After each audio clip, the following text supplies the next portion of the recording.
कबीर परमात्मा, आप जी हम नीचों के लिए 600 वर्ष पहले एक भयानक रूप धारण कर इस गंदे लोक में 120 वर्ष तक रहे। आप जी को गर्म तेल के कढ़ाई में डाला गया, खूनी हाथी से मरवाने की कोशिश की गई, दरिया में डुबोकर मारने की कोशिश की गई। आप जी को बदनाम करने हेतु झूठी चिट्ठी डाली गई। आपके साथ कितने जुल्म ढाए गए, फिर भी हे दयालु कबीर परमात्मा, आपने क्या कुछ नहीं किया। अपनी सतलोक से बिछुड़ी आत्मा को अपनी शरण में लेने के लिए, इस तत्व ज्ञान को सब जीवों तक पहुंचाने के लिए। संत रामपाल जी महाराज ने जब कबीर परमात्मा को आत्मा से याद किया तो उनकी पुकार सतलोक तक गई और कबीर परमात्मा के कानों में गूंज उठी। उसी समय कबीर परमात्मा अपना सिंहासन छोड़ के और जहाँ संत रामपाल जी महाराज पुली पर बैठे थे वहीं आकर के कबीर साहब पूरी सृष्टि के रचने वाले कबीर परमात्मा सर्व सृष्टि के रचनहार उसी पुली के पास प्रकट जिंदा बाबा वाले रूप में हो जाते हैं और संत रामपाल जी महाराज जी की तरफ धीरे धीरे आ जाते हैं।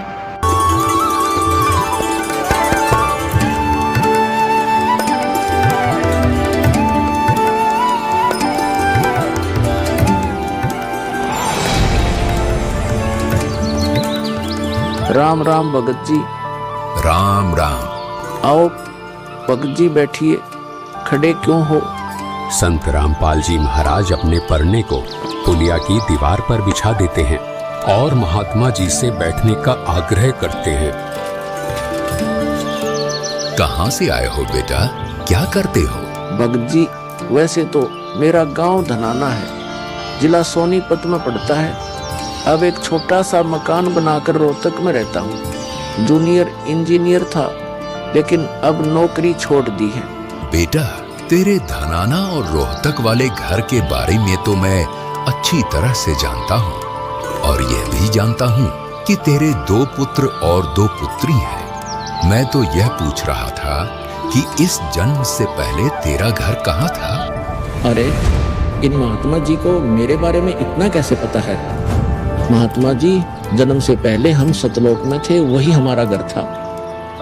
लगता है ये भगत जी राधा स्वामी पंथ के अनुयायी हैं। इनको सत्य का ज्ञान कराना चाहिए। मेरे गुरुजी स्वामी रामदेवानंद जी हैं। मेरे भगवान कबीर देव जी सृष्टि के रचनहार हैं, वही सतपुरुष है। कुछ पंथ वाले सतलोक के विषय में तो बताते हैं, लेकिन वे सतपुरुष को निराकार बताते हैं, जो कि बिल्कुल झूठ है। भक्त जी, मैं स्वयं संत गरीबदास जी के पंथ से जुड़ा हूँ। संत गरीबदास जी गांव छुड़ानी जिला झज्जर वाले थे और उनको 10 वर्ष की उम्र में कबीर परमात्मा जी जिंदा महात्मा के रूप में मिले थे। उसके बाद कबीर परमात्मा जी गरीबदास जी की आत्मा को अपने साथ सतलोक ले गए थे और वहाँ की सारी व्यवस्था दिखाकर उन्हें इस धरती पर वापस छोड़ा था। फिर उन्हीं बालक गरीबदास ने सतलोक के बारे में बताया कि ऊपर सतलोक है, वहाँ सारी सुख सुविधा उपलब्ध है, सदाबहार बाग है, नर नारी की सृष्टि है। वहीं पर एक गुम्मट युक्त महल में कबीर परमात्मा जी सिंहासन पर बैठे हुए हैं और वहीं से कबीर परमात्मा जी इस सृष्टि को चला रहे हैं। हम सब वही रहा करते थे, वही हमने जाना है।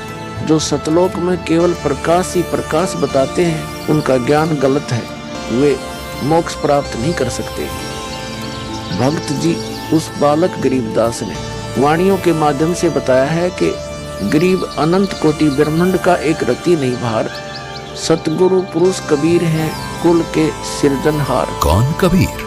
हम सुल्तानी नानक तारे दादू को उपदेश दिया, जाति जुलाहा भेद नहीं पाया, काशी माहे कबीर हुआ। बहुत आनंदित करने वाली बातें करते हो, और बताओ कुछ। इन्हें अपना ज्ञान अधूरा लग रहा है, हो सकता है ये नाम दीक्षा लेकर परमात्मा से जुड़ जाए। भक्त जी, अगर आपको अपना कल्याण करवाना है तो एक ही तरीका है, नाम दीक्षा। मेरे पूज्य गुरु जी ने मुझे नाम दीक्षा देने का आदेश दे रखा है। मैंने अपना घर और नौकरी छोड़ दी है। अब गुरुदेव जी की ही आज्ञा अनुसार प्रचार और दीक्षा देने का पवित्र कार्य कर रहा हूँ। बेटा, क्या तुम्हारे गुरु जी ने तुम्हें सारनाम और सार शब्द देने का भी आदेश दिया है? इन्हें कैसे पता सारनाम सार शब्द के बारे में? गुरुदेव की आज्ञा थी कि अभी सारनाम को सार्वजनिक नहीं करना है। उन्होंने कहा था कि मुझे स्वयं परमेश्वर कबीर जी मिलेंगे और वही मुझे सारनाम को सार्वजनिक करने का सही समय बताएंगे। तब तक यह सारनाम केवल विशेष विश्वास पात्र अनुयायियों तक सीमित रखना है। बेटा रामपाल, मैं ही सत्य पुरुष कबीर हूँ। अब वह समय आ गया है सारनाम और सार शब्द प्रदान करने का। वह भक्त जी, मैंने आपको बता दिया कि कबीर परमेश्वर मुझसे मिलने आएंगे, तो आप स्वयं ही कबीर परमेश्वर बन बैठे। मैंने अपने गुरु जी से पूछा था कि हे गुरुदेव, मैं कैसे पहचानूंगा जो मुझे मिलेंगे कि वे कबीर भगवान हैं? गुरु जी स्वामी राम देवानंद जी बोले, यह विश्वास करवाना, वो पहचान करवाना उनका काम है। तभी तो मैं बता रहा हूँ, मैं ही सत्य पुरुष कबीर हूँ। कबीर परमेश्वर जी सबको जिंदा बाबा के वेश में मिले हैं। आप तो जिंदा बाबा वाले वेश में नहीं हो। जिंदा महात्मा तो मुसलमान साधु होते हैं। मुसलमान धर्म तो अभी 1500 साल पहले ही बना है। मेरा असली वेश तो यही है जिस रूप में मैं तुम्हारे सामने खड़ा हूँ। रामपाल, तुम मेरी परम हंस आत्मा हो। जगत कल्याण के लिए मैंने ही तुझे भेजा है।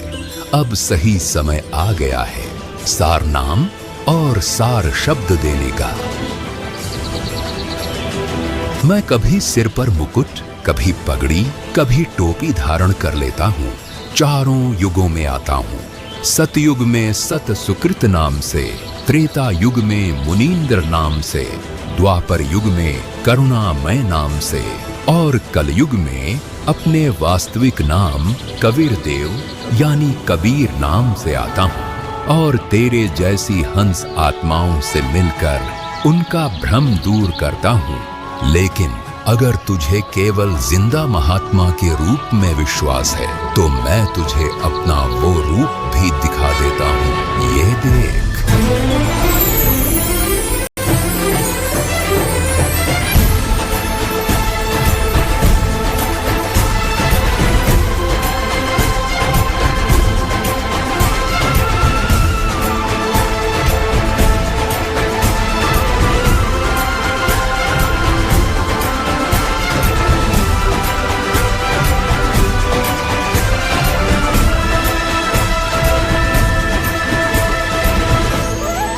हे परमेश्वर, मुझे क्षमा कर दीजिए।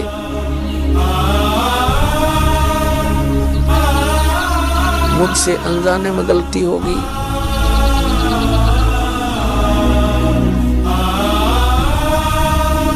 आपने मुझे साक्षात दर्शन दिए और मैं आपको पहचान न सका। मुझे क्षमा कर दीजिए परमपिता। बेटा रामपाल, अब वो समय आ गया है जो मैंने धर्मदास को कहा था कि कलयुग बीते 5505 तब यह वचन मेरा होगा साचा। यानी जब कलयुग 5505 वर्ष बीत जाएगा तब मैं खुद इस धरातल पर आऊंगा और अपने बच्चों को तत्व ज्ञान समझाकर इस काल लोक से सतलोक ले जाऊंगा। बेटा रामपाल, तुम मेरी परम हंस आत्मा हो। अब इसके आगे बेटा मैं ही तेरे रूप में सारी लीला करूंगा और यह तत्व ज्ञान अपने बच्चों को बताऊंगा। उन्हें सतलोक की राह दिखाऊंगा।